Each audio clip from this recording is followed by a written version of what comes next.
2 kilo സ്വർണം എവിടെ? ശരിക്കും പറഞ്ഞാൽ 4 കിലോ സ്വർണമാണ് കിട്ടേണ്ടത്. 400 ഗ്രാം സ്വർണം കിട്ടി. അത് തന്നെ ബെല്ലാരിയിലെ ഒരു ജുവലറിയിൽ നിന്നാണ് കിട്ടിയത്. ഗോവർദ്ധൻ എന്ന് പറയുന്ന വ്യക്തിയുടെ ജുവലറിയിൽ നിന്ന്. ഈ ഗോവർദ്ധൻ്റെ വീട്ടിലും നാട്ടിലും ബെല്ലാരിയിലുമൊക്കെ പൂജയ്ക്ക് ശബരിമല തന്ത്രി പോയിട്ടുണ്ട്. ഓരോന്നിൻ്റെയും ആഴം ഓരോ ദിവസം കഴിയുന്തോറും ചെലന്തി വല പോലെ വലുതായി വലുതായി വരികയാണ്. ശബരിമലയിൽ ഒരു വെബ് ഡിസൈൻ പോലെ ഇങ്ങനെ പോവുകയാണ്. ഉണ്ണികൃഷ്ണൻ പോറ്റിയിലാണ് നമ്മൾ തുടങ്ങിയത്. അപ്പോൾ എല്ലാവരും പറഞ്ഞു ഉണ്ണികൃഷ്ണൻ പോറ്റി കൊണ്ട് തന്നെ അവസാനിക്കും. തീർന്നില്ല. നാഗേഷിലേക്ക് പോയി, സുബ്രഹ്മണ്യൻ അനന്തനിലേക്ക് പോയി, ഒരു കൽപേഷിന് വരാൻ നിൽക്കുന്നു, മുരാരി ബാബുവിലേക്ക് പോയി. അപ്പോഴാണ് 400 ഗ്രാം സ്വർണം കിട്ടി എന്നൊരു വാർത്ത വന്നത്. അപ്പോൾ എല്ലാവരും കൂടെ പറഞ്ഞു, ദേവസ്വം ബോർഡ് പ്രസിഡൻറ്റും മുൻ പ്രസിഡൻറ്റും മന്ത്രി, കിട്ടിയല്ലോ സ്വർണം, ഇനിയിപ്പോൾ പ്രശ്നം തീർന്നു. അപ്പോഴാണത് അടുത്തത് വരുന്നു. വെളിയിൽ കണ്ടത് ചെറുതാണെങ്കിൽ മാളത്തിലുള്ളത് വളരെ വലുതാണ് ഇനിയും വരാൻ കിടക്കുന്നത്.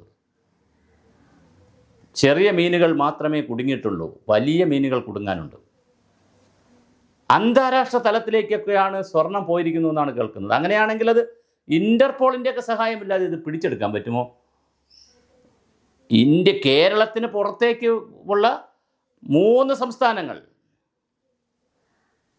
ചെന്നൈയിലെ സ്മാർട്ട് ക്രിയേഷൻസ്, അപ്പോൾ തമിഴ്നാട് സംസ്ഥാനം വന്നു കഴിഞ്ഞു. ഹൈദരാബാദിലെ ജുവലറി ബെല്ലാരിയിലെ ഗോവർദ്ധൻ്റെ അത് വന്നു കഴിഞ്ഞു.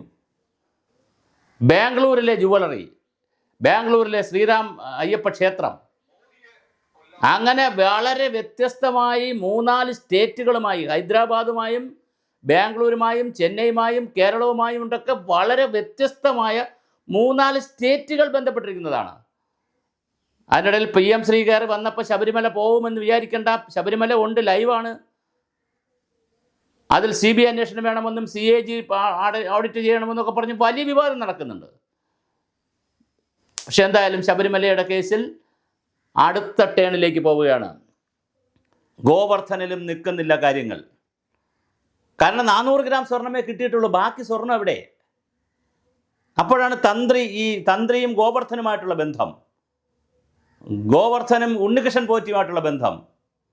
മാത്രമല്ല, ഉണ്ണികൃഷ്ണൻ പോറ്റി ഒരു സാധാരണ പോറ്റിയായിരുന്ന, ഒരു ഗതിയും പരഗതിയും ഇല്ലാതെ നാട്ടിൽ നിന്ന് തിരുവനന്തപുരം ജില്ലയിലെ പുളിമാത്ത് നിന്ന് നാട് വിട്ടുപോയി ബാംഗ്ലൂരിലെത്തിയ പോറ്റി കോടിപതിയായതെങ്ങനെ? പോറ്റിയുടെ ബാങ്ക് അക്കൗണ്ട് പരിശോധിക്കാൻ പോവുകയാണ്. സാധാരണ ഒരു ഗാർഡിൽ നിന്ന് ഡെപ്യൂട്ടി കമ്മീഷണർ റാങ്കിലേക്ക് മുരാരി ബാബു വളർന്നത് എങ്ങനെ? അദ്ദേഹം NSSൻ്റെ പെരുന്ന NSSൻ്റെ ഒരു പ്രത്യേകതയുണ്ട്. മൂലമറ്റത്തിൻ്റെ പവർ സ്റ്റേഷൻ എടുത്തിരിക്കുന്ന കറണ്ടിന് ശക്തി കൂടുമെന്ന് പറഞ്ഞു കേട്ടിട്ടുണ്ട്. കറണ്ടിൻ്റെ എല്ലായിടത്തും ഒരു ശക്തി ഉണ്ടെങ്കിലും മൂലമറ്റത്ത് പവർ സ്റ്റേഷൻ്റെ തൊട്ട് താഴെ ഇരിക്കുന്ന പോസ്റ്റിൽ ശകലം കൂടും. കാരണം അതിനൊരു അഹങ്കാരമുണ്ട്. ഞാൻ മൂലമറ്റത്ത് പവർ സ്റ്റേഷൻ്റെ തൊട്ടടുത്ത് നിൽക്കുന്ന പോസ്റ്റാണ് എന്ന് പറഞ്ഞ പോലെ പെരുന്നയിലെ NSS കേന്ദ്രത്തിൻ്റെ അടുത്തുള്ള പെരുന്ന കരയോഗത്തിലെ മുരാരി ബാബുവിന് സ്വാഭാവികമായിട്ട് വളരെയധികം ബന്ധം ജനറൽ സെക്രട്ടറിയുമായിട്ടും പെരുന്നയിലുള്ളവരുമായിട്ടും ഉണ്ടാകുമല്ലോ. അതിൻ്റെ കൂടെ അഹങ്കാരത്തിൻ്റെയോ അല്ലെങ്കിൽ ആ ഒരു പ്രൊമോഷൻ്റെയോ അതിൻ്റെ ഒരു റെക്കമെൻഡേഷൻ്റെ പുറത്താണോ മുരാരി ബാബു ഇങ്ങനെ വച്ചടി കയറിയതും ഏറ്റുമാനൂർ ക്ഷേത്രത്തിൽ മോഷണത്തിന് പിടിച്ചിട്ട് പുറത്താക്കിയിട്ടും വീണ്ടും അതിശക്തമായി തിരിച്ചു വന്നതും? സാധാരണ ഗാർഡിൽ തുടങ്ങി LD ക്ലാർക്കായി, UD ക്ലാർക്കായി, അസിസ്റ്റൻ്റായി, സൂപ്രണ്ടായി, അങ്ങനെ പിന്നെ സീനിയർ സൂപ്രണ്ടായി, അങ്ങനെ ഡെപ്യൂട്ടി കമ്മീഷണർ വരെ ആയത് 30 വർഷക്കാലത്തെ പ്രവർത്തനം. 1995 മുതൽ 2025 വരെ എടുക്കുന്നൊരു 30-35 വർഷക്കാലത്തെ പ്രവർത്തനങ്ങൾ കൊണ്ട് മുരാരി ബാബു അപ്രമാദിത്വമുള്ളൊരു വലിയ ശക്തിയായി മാറിയെങ്കിൽ ആരുടെ പിൻബലം? ആരാണ് ഇതിൻ്റെ ബിനാമികൾ? വളരെ ഗൗരവതരമായ ചോദ്യമാണ്. ഇതിന് പൊളിറ്റിക്കൽ ബിനാമിയുണ്ടോ? ബ്യൂറോക്രാറ്റിക് ബിനാമിയുണ്ടോ? കാര്യം വിഷയം സ്വർണമാണ്, ദിവ്യത്വമുള്ള സ്വർണമാണ്, സാധാരണ സ്വർണമല്ല. ഈ കിട്ടിയിരിക്കുന്ന 400 ഗ്രാം സ്വർണം വേറെ സ്വർണമാണോ അതോ ഇത് തന്നെയാണോ? 400 ഗ്രാം അവിടെ കൊടുത്തു എന്ന് പറഞ്ഞിട്ട് അവിടെയുള്ള വേറെ ഏതെങ്കിലും സ്വർണം ഉരുക്കിയത് എടുത്തുകൊണ്ട് വന്നതാണോ? അതോ ഇതേ ദിവ്യത്വമുള്ള സ്വർണം തന്നെയാണോ?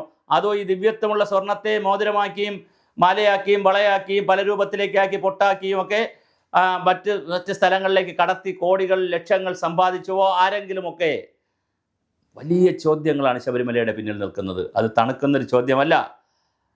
BJP സംഘപരിവാർ സമരം ചെയ്യുന്നു, കോൺഗ്രസ് വിശ്വാസി സംഗമം നടത്തി, പന്തളത്ത് നടത്തി, 4 ജാഥ നടത്തി, അതെല്ലാം നടക്കുന്നു, വലിയ തോതിലാണ് നടക്കുന്നത്. പക്ഷെ അതെല്ലാം നടക്കുമ്പോഴും മാധ്യമങ്ങളൊക്കെ PM ശ്രീയുടെ പുറകിൽ പോയി CPI പിൻവലിക്കുമോ, CPIക്ക് എന്ത് സംഭവിക്കും, നാളെ CPIയുടെ യോഗം പുനഃപ്രവേലാർ ചേരുമ്പോൾ CPIയെ കൊണ്ട് പ്രകോപിപ്പിച്ച് പ്രകാശ് ബാബുവിനെയും ബിനോയ് വിശ്വത്തിൻ്റെയും അനിൽകുമാറിൻ്റെയും സുനിൽകുമാറിൻ്റെയൊക്കെ അനിലിൻ്റെയും GR അനിലിൻ്റെയും സുനിൽകുമാറിൻ്റെയൊക്കെ പുറകിൽ ചാനൽ നടക്കുകയാണ്. പക്ഷെ നടക്കുമ്പോൾ ശബരിമല മുങ്ങിപ്പോയിട്ടുണ്ടോ എന്നൊരു സംശയമുണ്ട്. മുങ്ങരുത്. ശബരിമല ഈ പറഞ്ഞ പോലെ മുരാരി ബാബുവിൽ തുടങ്ങി ഇപ്പോൾ എത്തി നിൽക്കുന്ന ആളിലെത്തി, അവിടെ ഗോവർദ്ധനിലുമെത്തി. അത് അടുത്ത തലങ്ങളിലേക്ക് വളരേണ്ടതുണ്ട്. കാരണം ഇതിൻ്റെ തലം രാജ്യാന്തര തലത്തിലേക്കാണ്. നമ്മൾ അതിൻ്റെ വീഡിയോ ചെയ്തിരുന്നു. വിദേശ രാജ്യങ്ങളിലുള്ള വിദേശ മലയാളികൾക്കും മുതലാളിമാർക്കും സെലിബ്രിറ്റികൾക്കെല്ലാം ഈ സ്വർണത്തിൻ്റെ അംശം പോയിട്ടുണ്ടോ? കാരണം അത് ദിവ്യത്വമുള്ള സ്വർണമായതുകൊണ്ടാണ്. സ്വർണമായിരുന്ന പാളിയെ ചെമ്പാക്കി എഴുതി കൊടുത്തു എന്ന് തന്നെയാണ് രേഖകൾ പറയുന്നത്. ഓരോ ദിവസം കഴിയുന്നവരും പുറത്തു വരുന്ന രേഖകൾ, ബന്ധപ്പെടുന്ന ആളുകൾ, ബന്ധപ്പെടുന്ന കണ്ണികൾ, അതിൻ്റെ പൊളിറ്റിക്കൽ കണ്ണികൾ, അതുപോലെ ബ്യൂറോക്രാറ്റിക് കണ്ണികൾ, ഇതിന് ഓരോ ചെയിനും ഇങ്ങനെ വളർന്ന് പോവുകയാണ് ശബരിമലയുടെ വിഷയം. അപ്പോഴാണ് വെള്ളാപ്പള്ളി നടേശൻ വളരെ ഗൗരവതരമായ ഒരു ഇൻ്റർവ്യൂമായി ഇന്ന് കേരളകൗമുദിയിൽ വന്നിട്ടുണ്ട്. വെള്ളാപ്പള്ളി നടേശൻ പറയുന്നത്, കേരളത്തിൽ ഇങ്ങനെ പല ദേവസ്വങ്ങളായി, ഒരുപാട് ദേവസ്വങ്ങളായി നിന്ന്, കൂടൽമാണിക്യത്തിന് ഒരു ദേവസ്വം, ഗുരുവായൂരിന് മറ്റൊരു ദേവസ്വം, മലബാറിന് വേറൊരു ദേവസ്വം, തിരുവിതാംകൂർ വേറൊരു ദേവസ്വം, തിരുവിതാംകൂർ ദേവസ്വത്തിൽ 1250 ക്ഷേത്രങ്ങൾ, മലബാർ ദേവസ്വത്തിൽ 10400 ക്ഷേത്രങ്ങൾ, ഗുരുവായൂർ ദേവസ്വത്തിന് ഗുരുവായൂർ ക്ഷേത്രം, കൂടൽമാണിക്യ ക്ഷേത്രത്തിൽ കൂടൽമാണിക്യം ദേവസ്വം, അങ്ങനെ പല ക്ഷേത്രങ്ങൾക്ക് പല ദേവസ്വങ്ങളായി ഇങ്ങനെ പോകാതെ ഒരു ഏകീകൃത ദേവസ്വം നിയമം കൊണ്ടുവരുന്നതിനെക്കുറിച്ച് വളരെ ഗൗരവമായി വെള്ളാപ്പള്ളി നടേശൻ ഒരു നിർദ്ദേശം മുന്നോട്ട് വച്ചിട്ടുണ്ട്. അതും ചർച്ച ചെയ്യപ്പെടേണ്ടതാണ്. കേരളത്തിൽ ഒരു ഏകീകൃതമായ ഒരു ദേവസ്വം ബോർഡ് എന്തുകൊണ്ട് കൊണ്ടുവന്നുകൂടാ? അപ്പോഴാണ് മറ്റൊരു ഇൻ്റർവെൻഷൻ വരുന്നത്. കേന്ദ്ര ഗവൺമെൻറ്റിൻ്റെ ദേവസ്വം ബില്ല് വരാൻ പോകുന്നു എന്ന് കേൾക്കുന്നു. ശബരിമലയെ ഏറ്റെടുക്കാനുള്ള സാധ്യത ഉണ്ടോ എന്ന് സെൻട്രൽ ഗവൺമെൻറ്റും ആലോചിക്കുന്നു എന്നുള്ളൊരു കാര്യവും വരുന്നു. അതും വരുന്നുണ്ട്. അപ്പോൾ എല്ലാം കൂടി വളരെ കോംപ്ലിക്കേറ്റഡ് ആയിട്ടുള്ളൊരു ഹിന്ദു വിശ്വാസികളെ സംബന്ധിച്ചിടത്തോളം, ഹിന്ദു സമാജക്കാരെ സംബന്ധിച്ചിടത്തോളം, സനാതന വിശ്വാസക്കാരെ സംബന്ധിച്ചിടത്തോളം വളരെ കോംപ്ലിക്കേറ്റഡ് ആയ സങ്കീർണമായ ദിവസങ്ങളാണ് ദൈവവുമായി ബന്ധപ്പെടുത്തി, ക്ഷേത്രവുമായി ബന്ധപ്പെടുത്തി വരുന്നത്. അനന്തപത്മനാഭ ക്ഷേത്രം ഒരു ട്രസ്റ്റാണ് നടത്തുന്നത്, ആറ്റുകാൽ ക്ഷേത്രം ഒരു കമ്മിറ്റിയാണ് നടത്തുന്നത്, ചക്കുളത്തുകാവ് ഒരു കമ്മിറ്റിയാണ് നടത്തുന്നത്. ഇങ്ങനെ ഒരുപാട് സ്ഥലങ്ങളിൽ ട്രസ്റ്റും കമ്മിറ്റികളൊക്കെ ക്ഷേത്രങ്ങൾ നടത്തുന്നുണ്ട്. അവിടുത്തെ സ്വത്തുക്കളെ സംബന്ധിച്ച് വലിയ തർക്കവും വഴക്കമൊന്നുമില്ല. കാരണം അത് സ്വകാര്യമായി നടക്കുന്നത് കൊണ്ട് അതങ്ങ് നടന്നു പോകുന്നു.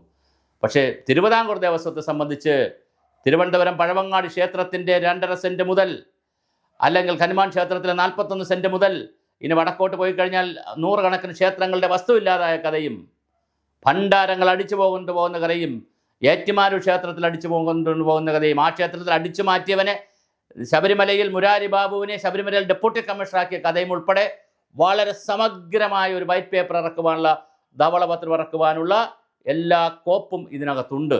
ശബരിമല വിഷയവുമായി ബന്ധപ്പെടുത്തി കേരളത്തിലെ ക്ഷേത്രവിശ്വാസികളുടെ, ആചാരവിശ്വാസികളുടെ കാര്യങ്ങൾ പറയാൻ വലിയൊരു ധവളപത്രത്തിന് സ്കോപ്പുണ്ട്. അതുണ്ടാകുമോ എന്നുള്ളതാണ് നമുക്കറിയേണ്ടത്. അപ്പോൾ ഏകീകൃതമായ ദേവസ്വം ബോർഡ് ഉണ്ടാകുമോ? കേന്ദ്ര ദേവസ്വം ബോർഡ് ബില്ല് വരുമോ? ശബരിമല കേന്ദ്രം ഏറ്റെടുക്കുമോ? ഇതിനകത്ത് CBI വരുമോ? അല്ലെങ്കിൽ പിന്നെ ഇൻ്റർപോളിൻ്റെ സഹായം തേടുമോ? ഇതെല്ലാം വളരെ ഗൗരവമായ ചോദ്യമാണ്. എന്തായാലും ശബരിമല വിഷയം PM ശ്രീയിൽ മുങ്ങിപ്പോകാതിരിക്കട്ടെ. PM ശ്രീ ഒരു പൊളിറ്റിക്കൽ വിഷയമാണ്. ഇതൊരു ആചാരവിശ്വാസവുമായി ബന്ധപ്പെട്ട പ്രശ്നമാണ്. എന്തായാലും എല്ലാറ്റിനും ഒരു പരിഹാരമുണ്ടാകുമെന്ന് തന്നെ നമുക്ക് കരുതാം.